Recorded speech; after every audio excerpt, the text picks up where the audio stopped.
Hi hi. எல்லாருமே வந்து தமிழா show இல்ல நீயா நானா இதெல்லாம் வந்து ரிவ்யூ பண்ண சொல்லியிருந்தீங்க.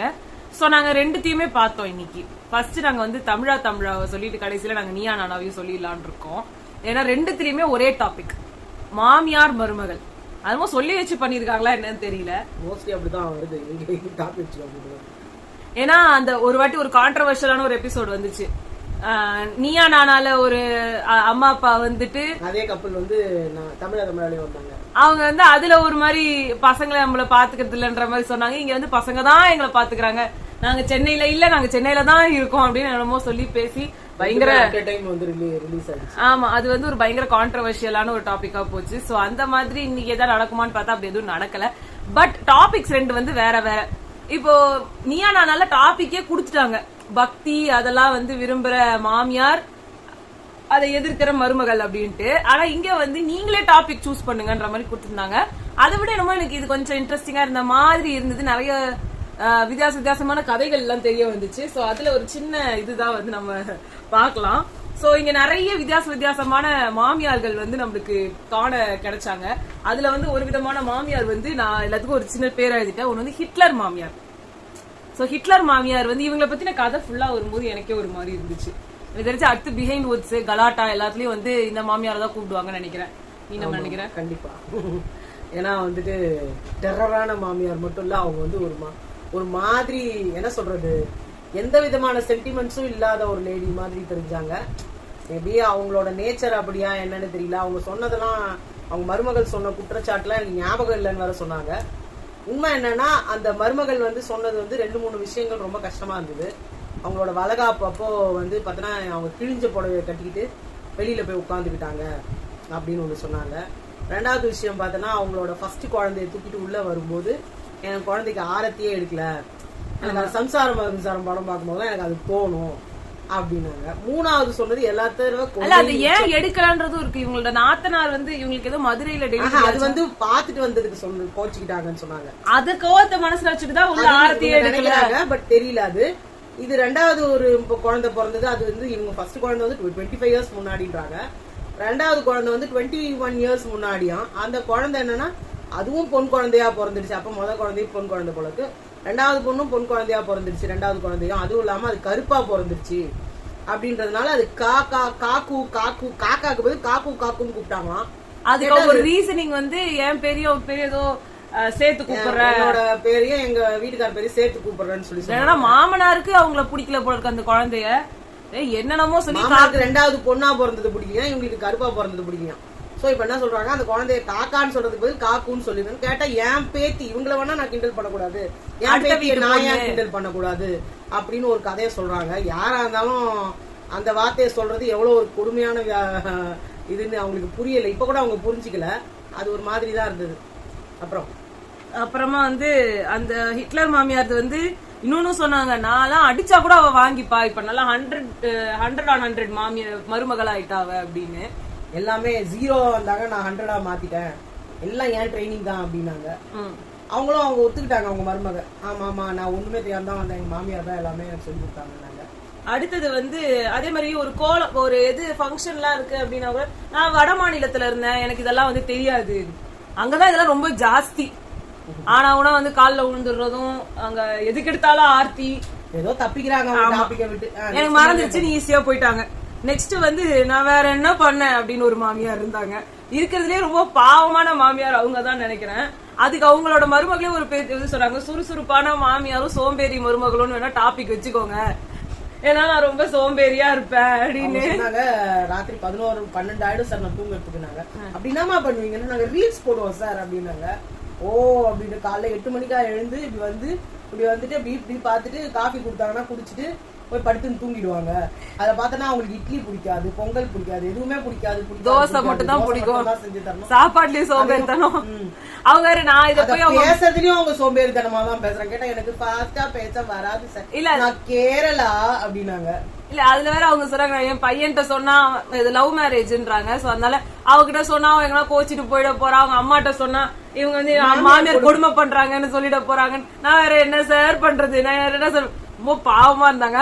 அவங்க ஹிட்லர் மாமியார்ட்ட இவங்க கூட்டு போய் ட்ரைனிங் எடுக்கணும்னா ஐயோ வேணாம், ஏன் மாமியாரே போதும், அதுவும் இல்லாம வந்த அத்தனை பேருமே அந்த மாமியார் தான் விரும்பினாங்க. இந்த மாதிரி எங்களுக்கு ஒரு மாமியார் வேணும் அப்படிங்கிற அளவுக்கு அவங்க ஒரு ட்ரெண்டி மாமியாரா இருக்காங்க. அடுத்து வந்து கோலம் அப்படின்றதுக்கு கம்ப்ளைண்ட் பண்ண மாமியார் இருந்தாங்க. அது சூப்பரா இருந்துச்சு. ஏன்னா அது கோலம் போடுறதுக்கு தெரியும் அப்படின்ட்டு அவங்க என்ன பண்ணாங்க, காலைல போய் கோலம்னு எழுதி வச்சுட்டு வந்தாங்களாம். இது ஏதோ வந்து ஜோக்கு மாதிரி இருக்கு. அவங்க கோலம் போட சொன்னாங்க சார், அதனால நான் கோலம்னு போட்டு வந்தேன் சார்.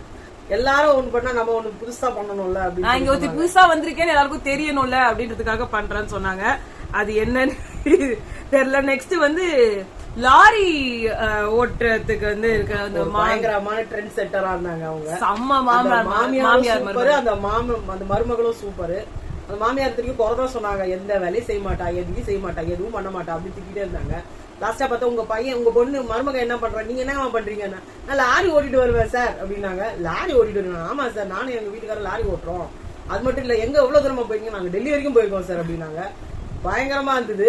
ஆமா சார் நாமக்கல்ல நான் தான் லாரி ஓட்டுற பொண்ணு, எங்க வீட்டுக்காரர் தான் எனக்கு சொல்லி கொடுத்தாருன்னா அவங்க மாமியார் சொன்னாங்க, உங்க வீட்டுக்காரர் உங்க பையன் வந்து கத்து கொடுக்குறேன் லாரின்னு சொன்னோன்னு நீங்க என்ன சொன்னீங்க, பரவாயில்ல கத்து கொடுப்பா சூப்பரு, ஓட்டுறது பெருமையா தான் இருக்கு, அவ வேலை செய்யலன்னா கூட பரவாயில்ல. அவங்க ஏதாவது என்ன குறை சொல்லணும் தான் இங்க கூட்டிட்டே வந்தேன், எதுவுமே சொன்னது இல்ல அவங்க. அதுவும் இல்லாம அவங்க வந்துட்டு வந்து எட்டி பார்ப்பாங்க, இவங்க 10 மணி வரைக்கும் தூங்க, 11 மணி வரைக்கும் கூட தூங்க, ஏன்னா சாப்பிடலையே தான் கவலைப்படுவாங்க. வந்து காஃபி குடிச்சிட்டு படுத்துக்கோ, இந்த சோறு தின்னுட்டு படுத்துக்கோ, இந்த இதை சாப்பிட்டு படுத்துக்கோ அப்படின்னு சொல்லுவாங்க. இந்த மாதிரிலாம் ஒரு மாமியார் கிடைக்க மாட்டாங்க சார். நாங்க ட்ரூலி பயங்கரமா இருந்தது அந்த மாமியாரை பார்க்கும்போது. கிராமத்துல கூட இந்த மாதிரி எல்லாம் கூட லேடிஸ் இருக்காங்க அப்படின்றது வித்தியாசமானதா இருந்தது. அடுத்து வந்து என் மாமியாருக்கே மாமியாரு அப்படின்னு ஒருத்தங்க அவங்க, ஐயோ அந்த மருமக அவங்க வந்து கோலம் போட்டனான்னு வந்து பாப்பாங்க, காலையில இருந்து கண்ணை கசக்கிட்டே வாசல்ல வந்து பாப்பாங்க. என்னன்னு கேட்டா, என்னன்னு பார்த்தா நம்ம கோலம் போட்டோமான்னு என் மருமக என்ன செக் பண்ணுது. அதுக்கப்புறம் நேரா வரும், காபி போட்டீங்களா அப்படின்னு கேட்கும். அப்படின்னா என்ன அர்த்தம்னா காப்பியை கையில நீட்டணும்னு அர்த்தம். டிஃபன் செஞ்சிடலாமா செஞ்சு குத்துணும், பேக் பண்ணிடலாமா அப்படின்னா பேக் பண்ணிடணும். 8 வருஷம் ஆகுது கல்யாணம் ஆகி. ஆனா எங்க மாமியார் என்ன பண்ணுவாங்கன்னா காதுல ஹெட்போன் போட்டுக்கிட்டு எதையுமே கேட்காத மாதிரி உட்கார்ந்துருப்பா. அவங்க எது பண்ணாலும் என்கிட்ட செல்லுபடியாது. அப்புறம் மாமியார் கொடுமை ஆரம்பிக்கணும் சார். அவங்க என்ன கொடுமை பண்ணாலும் நான் கண்டுக்க மாட்டேன், கவலை இல்ல சார், பண்ணுனா பண்ணிக்கிட்டோம் அப்படின்னாங்க. ரொம்ப விவரமா தான் இருக்கிறாங்க அவங்க. நெக்ஸ்ட் வந்து சாதிக்க நினைக்கும் மருமகள் அதுக்கு தடை போடும் மாமியார்னு அவங்க வந்து சொன்னாங்க. அப்ப வந்து ரொம்ப கஷ்டமா சொன்னாங்க, இப்படி எல்லாம் மாமியார் இருக்காங்க சார். லாரி ஓட்டுறதுக்கே அலோவ் பண்ணாங்க. என் வீட்டுல எனக்கு +2 தான் படிச்சேன், உடனே கல்யாணம் +2 முடிக்கிறதுக்குள்ளே கல்யாணத்தை பண்ணிட்டு நாங்க பாத்துக்கிறோம், உங்க பொண்ணு என்ன நினைச்சாலும் நாங்க சாதிக்க வைக்கிறோம் அப்படிலாம் சொல்லிட்டு உள்ள வந்துட்டு நான் ஒரு பாட்டு, எனக்கு பாட்டு பாடணும்னா டான்ஸ் ஆடணும் அவ்வளவு பிடிக்கும் சார். அவங்க பாட்டு பாடினா எனக்கு கிண்டல் பண்றாங்க. ஏன் உங்க வாயும் இதுவும் கையும் சும்மா இருக்காதா, எப்ப பாட்டும் பரதமும் விட்டு போவாதா, அது இல்லாம இருக்க மாட்டாங்க. அப்ப எனக்குன்னு தோன்றதை சாதிக்க கூட எனக்கு இது கூடாதா, நான் ஒன்னும் லாரி ஓட்டுறேன்னு கூட அப்படி கூட பெருசா அதுக்கு இவ சொன்னா லாரி ஓட்டுறேன்னு கூட சொல்லிடுவோம், அந்த பொண்ணு பாட்டு பாடுறேன்னு தானே சொல்லிச்சுன்னா அதெல்லாம் எதுக்கு சார், குடும்பம்னா குடும்பம் குழந்தை குட்டி இவங்களை தானே சார் கவனிக்கணும், அதெல்லாம் என்ன சார் பண்றது அப்படின்னாங்க. இந்த மாதிரி கல்யாணம் பண்ணிட்டு வந்தாங்களே அதுக்கு என்ன சொல்றது, அந்த மாதிரி ஒரு மாமியார் கிடைச்சிருக்கலாம் சார் எனக்கு அப்படின்னு சொல்லி சொன்னாங்க. அவரு ரொம்ப கஷ்டமா இருந்தது. இவ்வளவு நடந்தது, அந்த பொண்ணு ஒரு பாட்டு பாடுன்னு சொல்லல, ஒரு டான்ஸ் ஆடுன்னு சொல்லிருக்கலாம். அப்ப அவங்க திறமை 4 பேருக்கு வெளியே தெரிஞ்சிருக்கும். அவங்க மாமியாரு கொஞ்சம் வாய அடிச்சு போயிருப்பாங்க. ஆனா இவரே அதை செய்யல. அத கனவுகளை மதிக்காத மாமியார்னு அவங்க சொல்லும் போது ரொம்ப கஷ்டமா இருந்துச்சு அந்த ஒரு விஷயம். ஆனா இவங்களும் அதுக்கான ரெகக்னிஷன் கொடுத்து உன் பாட்டு தானமா பாடணும், ஒரு டான்ஸ் ஆடு, ஒரு பாட்டு பாடுன்னு சொல்லி அவங்க மனசுக்கு ஒரு குளிர்ச்சி இருந்திருக்கலாம். 4 பேர் பாத்துருப்பாங்கல்ல, உண்மையிலே அவங்க டேலண்டடா இருந்துக்கலாம் இல்லையா. இல்ல அத வந்து அவங்க மாமியார் முன்னாடி பண்ணக்கூடாதுன்னு நீங்களும் வந்து அவங்களை இது பண்ண விட மாட்டீங்க என்னமோ. அப்புறம் வந்துட்டு இந்த பையன் அப்படின்னா எனக்கு தான் பையன், அவனை எதுக்குமே ஷேர் பண்ண முடியாது அப்படின்னு ஒரு கும்பல் சுத்திட்டு இருந்தாங்க. அதுல வந்து ஒருத்தவங்க வந்து சொல்றாங்க, சார் என் பையன் என்கிட்டதான் சார் இருக்கணும். அது அவங்க சொல்றாங்க, அதுக்குன்னு அவங்க பையனாவே இருந்தா எனக்கு எப்பதான் சார் ஹஸ்பண்டா வர்றது, எங்கன்னா நாங்க 2 பேரும் பேசுறோம் அப்படின்னா நல்லா வந்துட்டு அவன் வேலை கிளம்பணும் அப்படின்னு அவங்க இழுத்துட்டு போயிடுறது, சாப்பாடு நாட்டுக்கு வந்து குடு அப்படின்னு அவங்க போய் சாப்பாடு வைக்கிறது. சரி வெளியில போறோம் அப்படின்னு சொன்னா வந்துட்டு காலையில ஈவினிங் ஒரு 6 மணிக்கு அவர் வருவாரு, சாப்பிட்டு முடிச்சு 7 மணிக்கு அப்புறமா போலான்னு சொன்னா 7 மணி ஆகுது காலையில, இது இப்ப போய் போறேன் வேலைக்கு போத்தவள போய் படுங்க போங்க அப்படின்னு சொல்லுவாங்க. அவங்க என்ன நினைச்சு சொல்றாங்கன்னே தெரியல சார். எங்க கிட்ட பேச கூட விட மாட்டாங்க. பயமா இருக்கும்ல சார், நைட்டு போயிட்டு வரலாமா பயமா இருக்குல்ல அப்படின்னா. சரி காலையில எழுந்து போலாமான்னு சொன்னா காலையில ஆபீஸ் இல்ல, அது இல்ல இது இல்ல. சார் என் பையன் எனக்கு தான் சார் இருக்கணும் அப்படின்னாங்க. அது வந்து என்ன சொல்றது தெரியல. அடுத்து வந்து பாஸ்தா வச்சு ஒரு பாஸ்தா மாமியார் அவங்க வந்துட்டு அவங்க மாமியார் கிட்ட கேட்டாங்களாம், அவங்க பையன் ஊருக்கு போகும்போது நம்ம பாஸ்தா செஞ்சு சாப்பிடலாமான்னு. ஓகேன்னாங்களாம். செஞ்சு வச்சுட்டதுக்கு அப்புறமா எனக்கு அதெல்லாம் தேவையில்லை அப்படின்னாங்களாம். நெக்ஸ்ட் டைம் 6 மாசம் கழிச்சு அவங்க பையன் ஊருக்கு கிளம்பும் போது சொன்னாங்களாம், போன தடவை நீ ஊருக்கு போகும்போது இப்படிதான்டா பாஸ்தாவை போட்டு என் உயிரை எடுத்தா, மறுபடியும் பாஸ்தாவை செஞ்சிட போறாடான்னு 6 மாசம் வரைக்கும் அதை ஞாபகம் வச்சு சொல்லியிருக்காங்க. அப்ப பிடிக்கலன்னா அன்னைக்கே சொல்லிருக்கலாம்ல சார், நான் செஞ்சாவது கொடுத்துருக்கோம். பல ரகங்கள்ல அது ஒரு ரகங்கள். அப்புறமா வந்து ஓட்டவாயின்றதுக்கு அந்த ஹிட்லர் மாமியாரே தான் வந்து அவங்க மருமகளை சொன்னாங்க ஓட்டவாயின்னு சொல்லி. இதுல எனக்கு இவங்க இதை சொல்லும்போது எனக்கு ஒண்ணும் தப்பாவே படல. அதான் சொன்னாங்க அவங்க ஏதாவது ஒருத்தர்கிட்ட இத சொல்லாத அப்படின்னு நான் சொன்னேன்னா ஃபர்ஸ்ட் அவங்க கிட்ட போய் அதை சொல்லிட்டு வந்துருவா. எங்க வீட்டுக்கார வந்து அவன் வேற வேலையே இல்ல, ஊர் சுத்தி தான் வந்துருக்கான் பாரு அப்படின்னு சொல்ல நேரா போயிட்டு நீங்க ஊர் சுத்தி தான் வந்துருக்கீங்களா உங்க அம்மா சொல்றாங்க போட்டு கொடுத்துருவேன் சார். அதான் சொல்றாங்க அது வேணே தான் சார் நான் பண்றேன், நம்மளால அட்டாக் பண்ண முடியல வேற யாருன்னா போய் அட்டாக் பண்ணிட்டோமேன்னு தான். தப்பே கிடையாது. அவங்க பேத்திய காக்கான்னு கூப்பிடுற ஒருத்தவங்க கிட்ட இப்பெல்லாம் விட்டு அட்டாக் பண்ண விடலாமே, என்ன தப்பு இருக்குது? அவங்களும் வந்துட்டு கிண்டலுக்கு தான் சார் பண்ண, நாங்களும் கிண்டலுக்கு கிளிகளுக்கு தான் பண்ணோம், வாங்குங்க அடி அப்படின்ற மாதிரிதான். சோ இதெல்லாம் தான் இந்த இதுல நடந்துச்சு. இது ஷார்ட் அண்ட் ஸ்வீட்டா நல்லா இருந்துச்சு. நீயா நானால இன்னைக்கு டாபிக் வந்து அந்த கடவுள் பக்தி அப்படின்னு வரும்போது நிறைய பேருக்கு வித்தியாசமான கருத்துக்கள்லாம் இருக்கலாம். ஒவ்வொருத்தருக்கு வந்து மாமியார் சைடு கரெக்டா இருக்கும், ஒவ்வொருத்தருக்கு மருமக சைடு கரெக்டா இருக்கும். இந்த டாபிக்ல வந்து எங்களுக்கு என்ன பெருசா அரசி ஆராய்ஞ்சு நாங்க ரிவ்யூ கொடுக்கறதுன்றதே எங்களுக்கு தெரியல. ரெண்டு சைடுல இருக்கிற ரெண்டுமே நாங்க எடுத்துக்கிற ஒரு இதுல இருந்ததுனால ஒரு விதத்துல நியாயமா தான் இருந்தது. ஒரு சிலது என்னன்னா தலையீடா இருக்காங்க மாமியார் அப்படின்ற மாதிரி மருமகள் நினைக்கிறாங்க. மாமியார் என்ன சொல்றாங்க, எதை சொன்னாலுமே மதிக்க மாட்டாங்க. ஆனா ஒண்ணு வந்து இருந்துச்சு, இவங்க பக்தின்ற கான்செப்ட்ல ஒரு விதமான ஆளுமை செய்யணும்னு, ஒரு விதத்துல என் பேச்ச நீ கேட்க மாட்ட, அட்லீஸ்ட் சாமின்னு சொல்லிட்டா நீ என் பேச்ச கேட்டுருவேலன்ற மாதிரி அவங்க மாமியார் சொன்னாங்கல்ல, நான் எதனா எதிர்த்து பேசணும்னா நான் அப்படியே தானே செஞ்சேன், நீ ஏன் அதை செய்ய மாட்டேன் அப்படின்னா என்ன அர்த்தம்? நீ மட்டும் எப்படி அனுபவிக்காம எஸ்கேப் ஆயிடும் இன்பம் பெருகை வையகம் அவ்வளவுதான். அதுதான் அவங்க வந்து ஒரு சில பேர் என்ன பண்ணாங்க, என் பையனை கெட்டவளே இவதான் சார் அப்படின்றாங்க.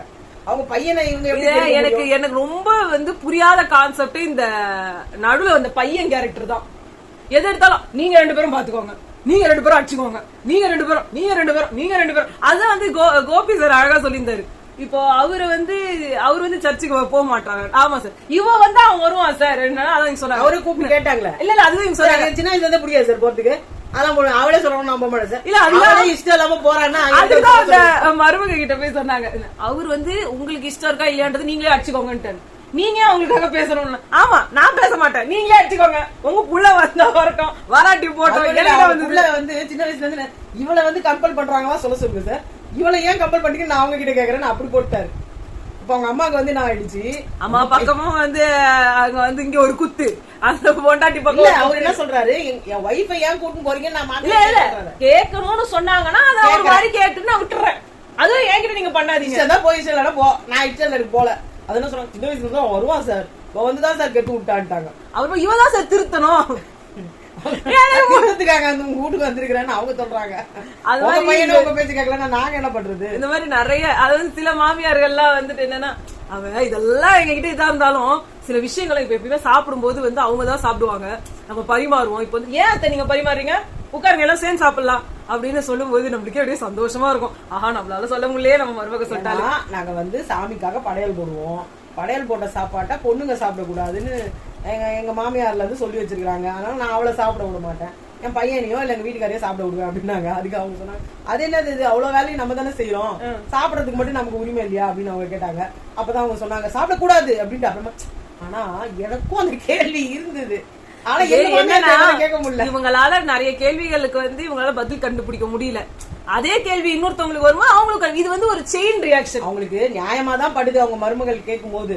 இருந்தாலும் நம்ம மாமியாராச்சே, நம்ம அப்பர் ஹேண்ட் எடுக்கணும், நம்ம வந்து எப்படி நம்ம மருமக வந்து நம்மள ஏய்க்கிறதுக்கு விடுறது. என்னன்னா இதுக்கு முன்னாடி இந்த மாமியார் ஜெனரேஷனுக்கு முன்னாடி ஜெனரேஷன் வந்து மிரட்டுறது உருட்டுறது இதுலயே வந்து அவங்க காலத்தை கடத்திருப்பாங்க. அது மட்டும் இல்லாம அவங்க என்ன சொல்றாங்க, என் மருமக வந்து படிக்கிறா, படிச்சானும் போது படிக்கும் போது அது வேலைக்கு போறா, வேலைக்கு போகும்போது அவளுக்குன்னு ஒரு வருமானம் வருது, வருமானம்னு வரும்போது அந்த வீட்டுல இருக்கவங்க எல்லாரும் என் பையன் உட்பட எல்லாரும் கேள்வி, அவ என்ன கேள்வி கேட்டா அதை வந்து மதிக்கிறாங்க.